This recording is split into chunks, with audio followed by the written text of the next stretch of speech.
mbaa yaa ngi fàttaliku bàmmeel adduna bi dafa gàtt safara dafa metti wallahi safara dafa metti depuis ñaata at yaa ngi ci politique nekk ci ay dossiers yu louche yow xam nga yàlla xam nga sa borom xam na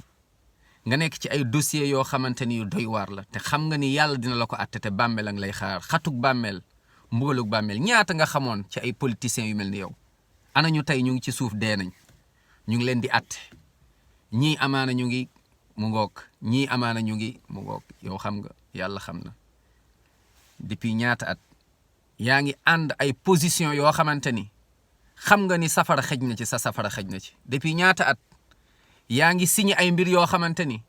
xam nga ni mbugalu bàmmeel wallahi mu ngi lay xaar laa ilaha illa allah muhammad rasulullah sallallahu alayhi wa sallam depuis ñaata at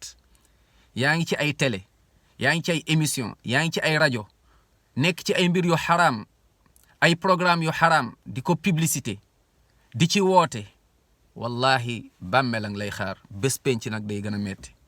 wala adabul axira bés penc nag mooy gën a metti depuis ñaata at yaa ngi ci ay mbir yu xaraam ay bokkaale ay njabar di njabar ay nit di yàqal ay nit mbugalu bàmmeel lay xaar bés penc lay xaar tuub leen gaaw nañu tuub dellu ci yàlla avant bés boobu di ñëw wallahi safara dafa metti wallahi lazim